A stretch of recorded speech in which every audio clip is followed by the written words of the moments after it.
날씨가 많이 풀렸어요. 예, 자전거 타기가 딱 좋아요. 저는 영하 16도에 타고 다니다가 오는 길에 그 발목이 바람이 들어오는데 괜찮더라고요.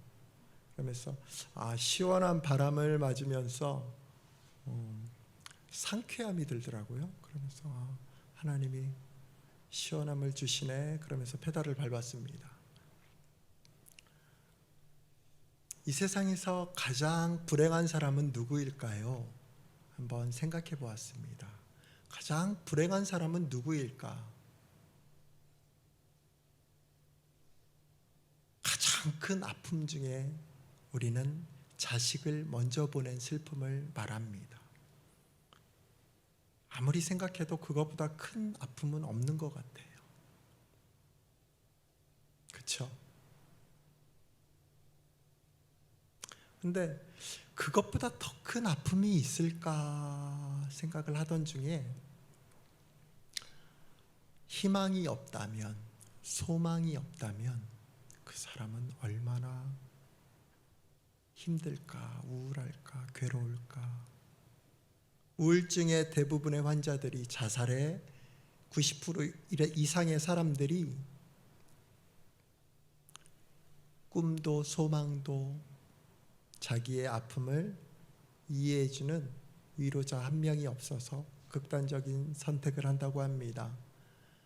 하나님은 우리에게 이 땅 가운데서 하나님을 바라보고 하나님의 자녀들, 하나님의 사람들에게 가장 먼저 주신 것이 소망입니다.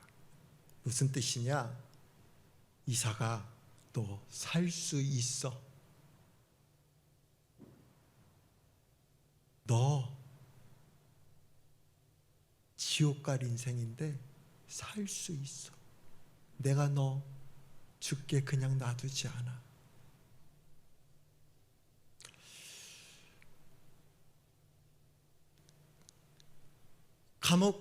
북한 감옥에서 3년 넘게를 지내다가 오셨던 그 임현수 목사님의 간증을 들을 때도 똑같은 것을 느꼈는데, 북한의 감옥이 예수 믿다가 잡혀간 북한의 감옥보다 더 처절한 곳이 있을까요? 근데 그곳에서 견딜 수 있었던 것은 예수로 인한 소망이 있었기 때문입니다. 자녀를 잃은 슬픔 너무너무도 아프지요. 무엇과 견줄 수가 없지요. 그런데 그거 아십니까? 아브라함은 자기의 손으로 자기의 독자 이삭을 내리치는 이 숙명적인 비극과 같은 그런 참담한 살인을 저질러야만 했습니다. 그게 어떻게 가능하죠? 너는 내 친구다. 너는 의인이다. 하나님과 동행했던 아브라함이 상식과 지성과 이성이 있고 신앙이 있는 그가 어떻게 100세에 난 아들을 죽일 생각을 할 수 있을까요? 그것은 그 아들을 주신 하나님이 이 아이를 죽일지언정 다시 살릴 것을 믿었습니다. 그것이 오늘 본문에 나오는 산소망입니다. 소망은 어디에서 나옵니까? 그럼 믿음에서 나옵니다. 소망은 믿음에서 출발합니다. 믿음이 없이는 소망을 가질 수가 없습니다. 믿음이 없이는 주를 기쁘시게 할 수 없을 뿐더러 하늘 소망을 품을 수가 없어요. 믿음은 소망과 같은 말이라고 해도 과언이 아닙니다. 우리는 그럼 어떠한 소망을 품고 있습니까? 소망의 하나님은 우리로 어떠한 소망을 품게 하실까요? 하나님께서 이 땅에 3절에 보면 우리 주 예수 그리스도의 하나님을 찬송하리로다. 하나님을 예수 그리스도의 아버지 하나님을 찬송하리로다. 여기에 해답이 다 나와 있습니다. 하나님을 찬송하되 예수 그리스도의 아버지 하나님을 찬송하리로다. 그는 그의 많으신 긍휼대로 예수 그리스도를 죽은 자 가운데서 부활하게 하심으로 말미암아 우리를 거듭나게 하사 산 소망이 있게 하시고, 하나님이 이미 아들이 자기 하나님이신 본인이신 자기의 아들 예수 그리스도가 죽고 다시 살 것을 아셨기 때문에 그 십자가를 감당할 수 있는 사랑이 충만한 거예요. 우리 자녀가 눈에 넣어도 아프지 않을 만큼 사랑스럽지요. 하지만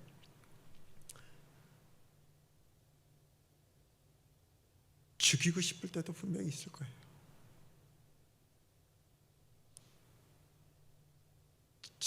저놈을 내가 낳았나? 그런 생각이 들 때도 있을 거예요. 우리 여러분들은 아니었을지 모르겠지만 저는 그렇게 부모님한테 보였어요.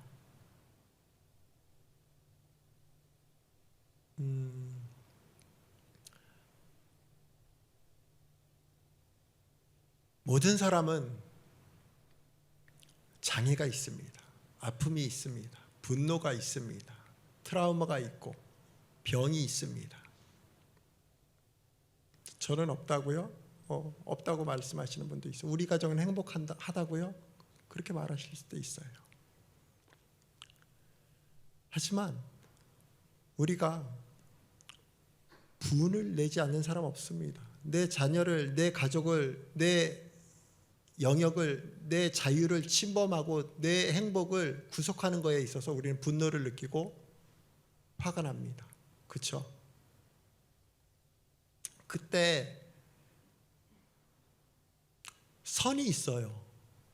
분노에 그 마지노선이 있습니다. 내 부모를, 내 자녀를 때리는데 화를 안 내요? 그럴 수 없죠. 화가 나죠. 그렇죠? 근데 하나님은, 성경은 원수를 사랑하라고 하는데, 참으라고 하는데 어떻게 해야 되지? 화를 내지 말라는 얘기가 아니에요. 화를 내야 돼요. 거룩한 분노가 있어야 돼요. 하늘의 소망을 가진 자들도 화낼 땐 내야 돼요. 그러면 어떨 때 화가 나요? 화를 내되, 하나님, 저는 예수님이 아니에요. 사랑하고 싶고 용서하고 싶은데 이 끓어오르는 분노가 주체를 못할 때가 있어요. 그럴 때 어떻게 해야 돼요? 하나님, 제 화를 다스려 주십시오. 거룩한 분노라는 것을 깨닫게 해주십시오. 실제로 사무엘상 11장인가요? 사울은 암몬 족속에게 능욕을 당하는 그 베냐민 지파 그들을 대신하여서 화를 일으켜서 밭갈던 소 2마리 한 겨리를 뿔을 잡고 조각을 냅니다. 그래서 12조각 내어서 온 이스라엘에게 뿌립니다. 그 조각들을 12조각을. 그 분노가 온 이스라엘에게 펼쳐져서 온 이스라엘의 군인들이 일어섭니다. 봉기합니다. 무려 33만의 군인들이, 용사들이 모여서 그 암몬 족속을 멸합니다. 거룩한 분노가 있습니다. 화내야 할 땐 화를 내야 돼요. 교회를 얼토당토하게 핍박을 하는 그러한 세력들에게 분노해야 됩니다. 그러나 그 분노의 시점에 내 감정이, 내 의가, 내 혈기가 하나님의 영역을 넘어설 때 우리는 사탄에게 무너집니다. 그래서 애당초에 하나님께 화내기 전에 기도하는 게 가장 좋아요. 하나님, 너무도 짜증이 나고 화가 나는데 하나님, 나를 다스려 주옵소서. 내 입술에 재갈을 물리시사 하나님, 더러운 것이 나가지 않게 하시고 내 분노가 내 것이 아니라 하나님의 것이 되게 하옵소서. 6절에 보면 그러므로 너희가 이제 여러 가지 시험으로 말미암아 잠깐 근신하게 되지 않을 수 없으나 오히려 크게 기뻐하는도다. 말세, 우리는 지금 말세를 살아가고 있습니다. 아니라고 부정하는 사람들은 심각한 거예요. 지금은 말세입니다. 초말세입니다. 2000년 전에도 말세이지만 지금은 극단적인 말세로 흘러가고 있습니다. 그러나 5절에 너희는 말세에 나타내기로 예비하신 구원을 얻기 위하여 믿음으로 말미암아 하나님의 능력으로 보호하심을 받았느니라. 우리가 하나님을 믿음으로 하나님의 보호하심을 받았다고 했습니다. 그리고 우리가 그 막대한 환난의 날에 하나님께서 우리를 지키신다고 약속하십니다. 이런 생각 가끔 해요. 하늘의 소망을 품고 산 소망을 가지고 우리가 살아가는데 저 그리스도가 나타난데 666 시대가 열리고 밥을 사 먹지를 못하고 매매를 못하는데 그럼 집에서 굶다가 죽는 거야. 내 새끼들 배고프면 어떻게, 그거 어떻게 봐. 하나님 먹고는 살아야 되지 않아요? 사탄은 우리에게 상황 속에서 두려운 마음을 줍니다. 하나님은 그러나 우리에게 산 소망을 가지고 너희가 마지막 때에 당할 시험에 대해서 너희는 준비하고 기뻐하라. 환난 날에 내가 너희와 함께하고 그곳에서 너희를 피할 길을, 살 길을, 또 피하지 않더라도 환난을 견딜 믿음을 준다고 약속하고 계십니다. 우리에게 필요한 것은 소망의 하나님을 믿는 믿음이 필요한 것이지, 하나님 그 환난을 내게 임하지 않게 하옵소서, 그 전에 쉬고 나가면 좋겠습니다, 그런 기도할 필요 없어요. 하나님은 너무도 우리를 완벽하게 알고 계시기 때문에 견딜 수 있는 아픔을 주세요. 감당할 수 있는 시련을 주세요. 그러기에 어떠한 기도를 드려야 되나? 하나님, 저에게 불심판을 견딜 수 있는 그 능욕과 처참한 고난을 감당할 수 있는 믿음을 주십시오. 믿음으로 이기기를 원합니다. 그저께 뭘 하다 칼에 비고 계속 손가락에 한 3-4군데가 칼에 비었어요. 그래서 피가 안 멈추고 한 2-3일 가더라고요. 유엘이가 어떻게 해 아빠? 어떻게 해야 돼? 유엘이가 가르쳐줘. 이럴 땐 기도해야지.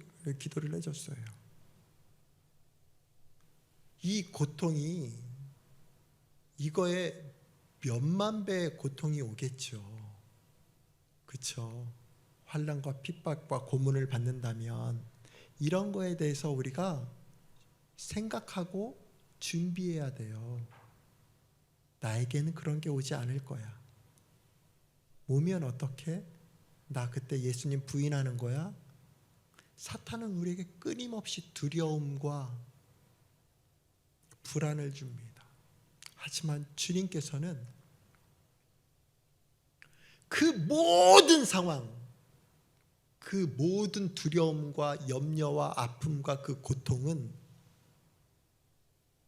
너를 향한, 너를 빛나게 할, 너가 그 불 가운데서 금 같은 믿음이 드러나기를 바라는 그 찰나의 순간을 위해서 내가 예비한 것이다.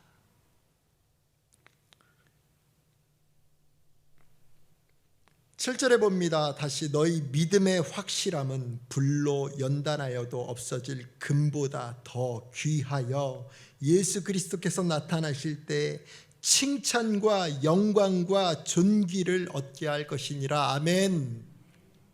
우리 주님 예수 그리스도께서 나타나실 때 언제입니까? 공중 재림하실 때, 우리가 신부로 올라갈 때 딴딴따단 딴딴따단, 얼마나 좋을까요? 수많은 사람들이, 잠자는 영혼들이 무덤에서 깨어나서 세마포 옷을 입고 변화체의 광명한 옷을, 신랑 예수를 맞아 올라갑니다. 그때 우리도 같이 올라갑니다. 그 전에 불로 연단하여도. 이 말 꼭 기억하십시오. 너희 믿음의 확실함은 너희의 믿음의 확실함은 예수 믿습니다, 이게 믿음이 아니라 너희 믿음의 확실함은 그때 불로 연단하여도 없어질 금보다 더 귀하여 예수 그리스도를 신랑으로 맞을 그 마지막에 드러난다는 것입니다. 그러기에 우리는 믿음의 준비를 날마다 해야 됩니다. 나 저 믿음 좋은데요, 저 신앙 좋은데요, 저 순교할 수 있는데요. 모든 주의 제자들이 그렇게 말했어요. 모든 목사님들이 똑같이 말했어요. 그런데 왜 일제시대 때 그 많은 목사님들이 배교하고 왜 그 많은 교회들이 배교했습니까? 우리들보다 신앙생활을 허투루 했습니까? 더 열심히 하고 더 많이 봉사하고 더 전도 많이 하고 더 종교적 열심이 많았습니다. 그럼에도 불구하고 그렇게 된 것은 그 환난의 때를 예비하지 못했기 때문이에요. 나에겐 그런 시대가 오지 않겠지, 하나님이 피할 길을 주겠지, 예수 믿으면 복 받다가 잘 되다가 천국 가겠지. 사탄 우리에게 그렇게 말합니다. 교회 다니면은 복 받는다고요? 그거 반은 맞고 반은 거짓말입니다. 예수 잘 믿으면 부자 됩니까? 그게 축복입니까? 아닙니다.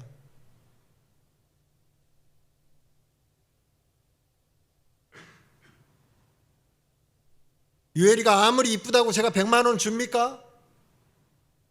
제가 그 아이한테 주머니에 100만 원, 5만 원짜리 20뭉치가 이렇게 들어가 있는 거 주머니에 보면 우리 아들 혼자 보내도 굶지 않겠는데? 어디 서울이 어디 출장이나 갔다 올까? 그런 생각합니까? 돈을 주면 더 위험한 거예요. 그렇죠? 아이 주머니에 돈 뭉치가 있으면 더 위험한 거라고요. 우리의 믿음의 분량대로 하나님은 축복하시는데 우리의 욕심과 우리의 탐욕 속에서 물질의 축복은 저주인 것입니다. 재앙인 것입니다. 이스라엘 민족이 광야 기간 동안 어떠한 소망을 품고 살았습니까? 가나안이라는 소망을 품고 살았지요. 근데 저는 참 생각해 봤어요. 광야 시대 때 그렇게 고생을 했는데 이 가나안 들어가 가지고 왜 이스라엘이 그렇게 타락하고 멸망하고 남유다와 북이스라엘로 패망하는 그 길을 가게 되었을까? 왜 그 풍요의 땅에서 하나님께 저주를 받는 그런 삶이 됐을까? 그래서 가만히 생각해 보니까 제가 이스라엘 백성이라면 광야 길이, 광야 속에서 성막의 여정이 그곳이 가나안 땅이었구나, 그곳이 천국이었구나. 왜냐? 그때 시선이 어디를 향했습니까? 광야의 백성은 하늘을 향한 하늘 소망을 가지고 갔어요. 불기둥과 구름 기둥을 보고 하나님을 쳐다보면서 걸어갔습니다. 멈추면 멈췄고 떠나면 떠났습니다.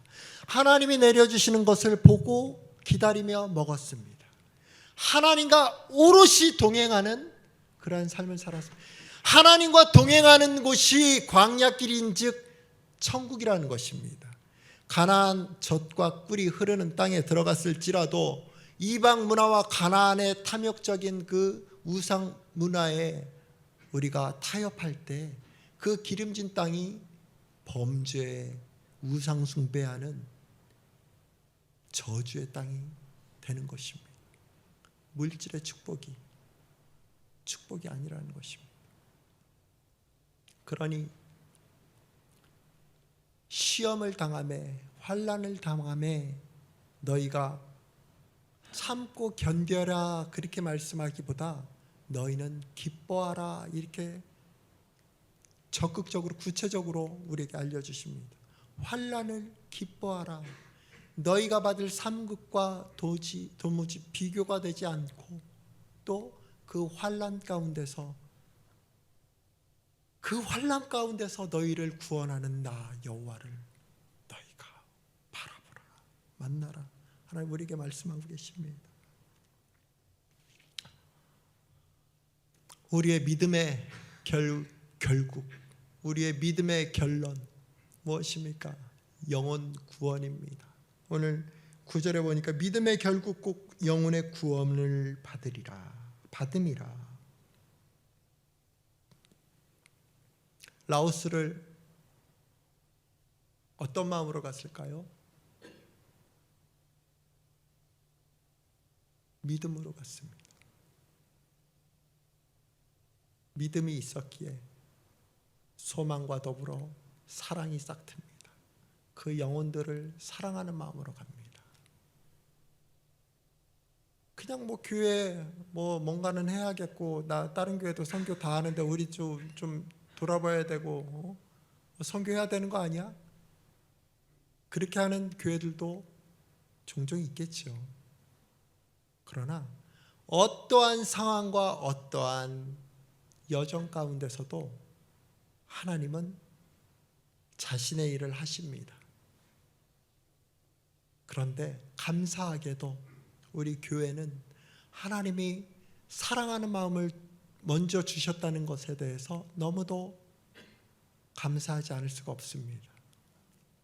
그 사랑하는 마음이 우리에게 심어졌어요.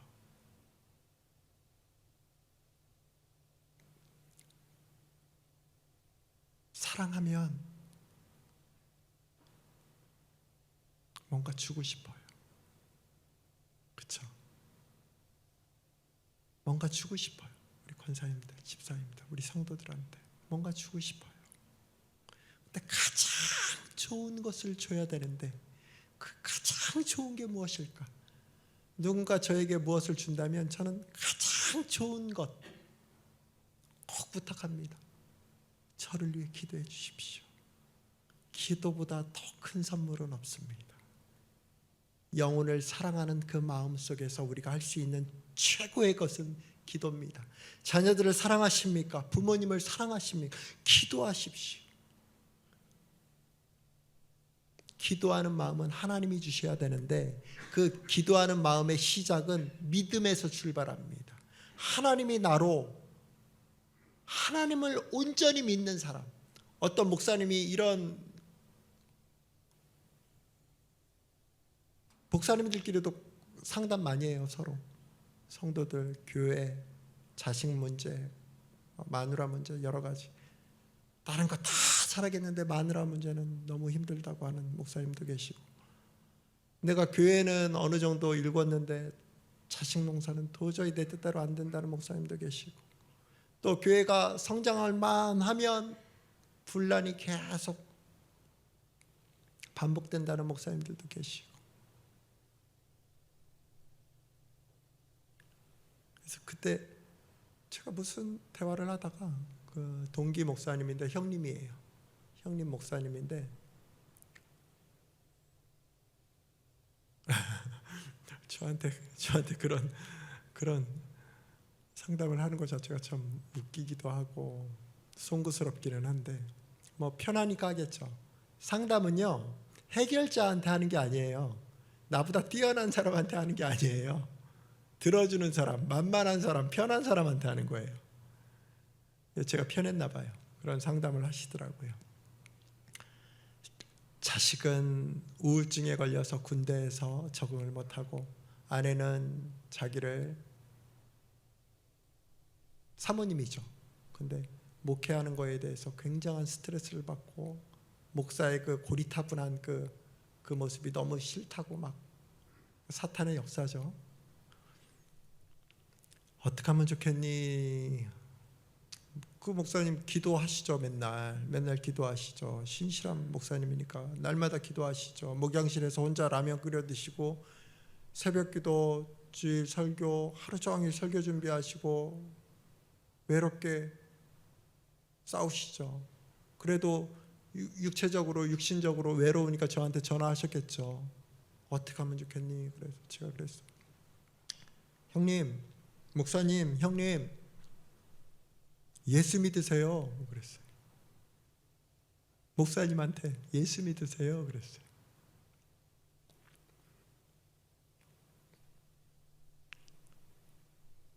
믿음이라는 것은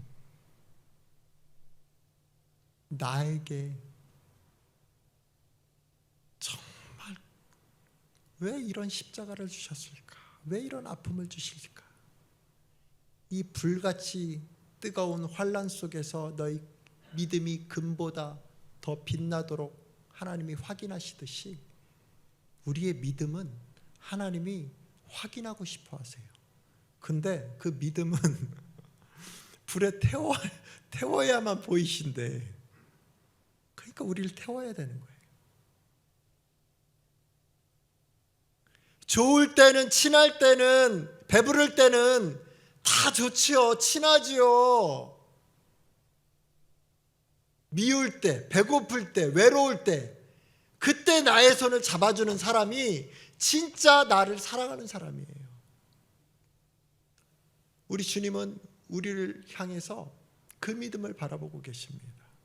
그래서 확인하고 싶은 거예요. 확인하면 너무 행복하시니까 검증된 자녀한테 자주 확인하세요. 왜냐? 믿으니까, 믿을만 하니까 더 큰 걸 확인하고 싶으신 거예요. 요만한 과자를 나한테 주는 아이한테, 그 아이가 나중에 돈도 맡기고 나중에 차도 맡기고, 아빠 내 돈이 다 아빠 거야, 아빠 돈도 다 내 거야. 하나님이 우리에게 바라시는 믿음의 궁극적인 것은 우리로 이 세상에서 가장 좋은 것을 주셔야 되는데 믿음의 시험을 통과한 자만 받을 수 있다는 것입니다. 믿음의 결국 곧 영혼의 구원을 받음이라. 예수 믿는다고, 예수를 주로 시인한다고 어떻게 한번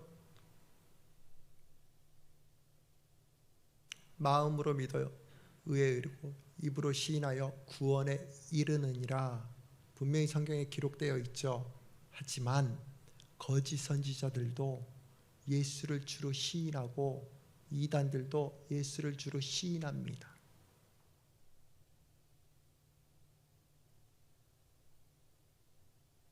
성경에서 말하는 예수를 주로 시인하다는 말은 성령으로 말하는 거예요. 우리의 육신의 주문 외우듯이 말하는, 솔직히 말해서 그 주문 외우듯이 말하는 예수를 주로, 예수 그리스도가 나의 주인입니다, 이것도 참 값진 거예요. 쉽게 할 수 없어요. 하지만 사탄도 마귀들도 적그리스도도 거짓 선지자들도 흉내낸다는 거예요. 그 고백의 믿음의 본질은 불에 태워야 한다는 거예요. 환난 날에 겪어야 한다는 거예요. 마지막 때를 살아가는 저와 여러분들, 믿음의 결국은 생명 구원인데 우리의 믿음의 연단을 어떻게 해야 됩니까? 환난은 인내를, 인내는 연단을, 연단은 소망을 이루느니라. 연단을 받기를 사모하십시오. 하나님, 내가 연단 받기를 원합니다. 하나님의 사명자로, 하나님의 일꾼으로 더 성숙한 레벨에서 하나님 어린아이와 같지 아니하고 하나님의 일꾼으로 감당할 수 있는 믿음을 주십시오. 그 믿음 가지고 주의 일을 해야겠는데, 언제까지나 며느리 때문에, 자식 때문에, 부부관계 때문에, 이웃집, 내 친구 때문에, 내 감정 때문에 내가 무너지고 다투고 분노하고 넘어져야 되겠습니까? 하나님, 더 큰 것을 위해서 싸우고 싶습니다. 우리의 적은 공중권세에 잡힌 자, 악한 영, 어둠의 권세, 사탄, 마귀인데 그 마귀와 싸워야 될 하나님의 용사들이 언제까지 내 혈기와 내 욕심과 내 자아 때문에 비틀거려야 합니까? 하나님, 믿음 주십시오. 날마다 기도하십시오. 믿음 주십시오. 따라합니다. 믿음 주십시오. 그 믿음 가운데서 하늘을 향한 본문의 산 소망이 이루어지고, 그 소망의 궁극적인 열매는 믿음의 결국 곧 영혼의 구원이다. 이렇게 약속하고 계십니다. 하나님, 이 밤에 저의 믿음 없음을 고백합니다. 하나님 뜻대로 하나님만 바라보고자 살지만 불쑥불쑥 문득문득 나도 모르게 세상 것을 염려합니다. 죄의 연결고리 속에서 한쪽이 무너지면 다른 쪽까지 영향을 받습니다. 그래서 내가 물질의 문제로 시험을 받잖아요. 그럼 음란의 문제까지 연결이 됩니다. 내가 분노의 영이 일어나잖아요. 그럼 내 분노가 또 옆에 탐욕의 문제까지 연결이 됩니다. 죄의 속성이에요. 그래서 하나가 빵꾸 나면 전체가 와르르 무너질 수 있는 게 우리의 연약한 존재입니다. 그러기에 하나님은 한시도 기도하기를 쉬는 죄를 범치 말라. 쉬지 말고 기도하라. 그것은 밥도 하고 직장도 다니고 대화도 하고 있고 TV도 봐야지 어떻게 하루 종일 기도를 합니까? 저 어렸을 때 그렇게 생각했어요. 하루 종일 어떻게 기도합니까? 하루 종일 어떻게 감사합니까? 할 수 없죠. 내가 그의 안에 거할 때, 그가 나로 더불어 먹고 마실 때 내 안에 거하시는 성령께서 나로 하게 하십니다. 그래서 무슨 상황이 딱 벌어졌을 때 옛날에 같으면 아이씨 하고 욕이 나왔는데 딱 맞았을 때 아이고 하나님, 왜 이런 상황을 나한테 주십니까? 하나님 뭐죠? 왜 졌다고 인간을 이 상황에서 왜 저 끼어들어가지고 내 앞에서 하나님 왜 그러죠? 뭘 기도해야 되죠? 계속 반복시키셔요. 그래서 그러한 생각이 상황이 100번이 이루어졌을 때 말씀과 기도로 깨어있지 않으면 100번 일어나는 상황 속에서 두세 번 깨닫게 하셔요. 근데 날마다 기도하고 묵상하고 찬양하고 하나님과 교제하기를 원하면 그 횟수가 100번 그런 상황이 일어나잖아요. 그러면 50번, 60번, 70번, 80번, 나중에는 100번 다 모든 상황에서 하나님이 나에게 어떻게 역사하시는가, 어떻게 마귀가 나를 도전하는가, 순간순간 성령께서 깨닫게 하시는 것이 바로 에녹의 삶입니다. 하나님과 동행하는 것이 바로 그러한 삶입니다. 그렇게 신앙생활 하시면 죽음도 경험하지 않고 하늘로 올라갔다는 거예요. 그것이 바로 환난과 고난을 이기는 믿음의 훈련이라는 것입니다. 주님과 날마다 동행하시고 날마다 믿음을 사모하시면서 적이 누구인지, 내가 하루에 무슨 일을 하고 있고, 내가 어떠한 역경을 견뎠고, 마귀가 어떤 통로로 나를 도전하고, 내가 무엇 때문에 넘어졌고 무엇으로 이겼는지 하루에 한번 결산해 보십시오. 그리고 기도하시고 하나님께 도움을 청하십시오. 그리고 반드시 날마다 그날의 일을 회개하십시오.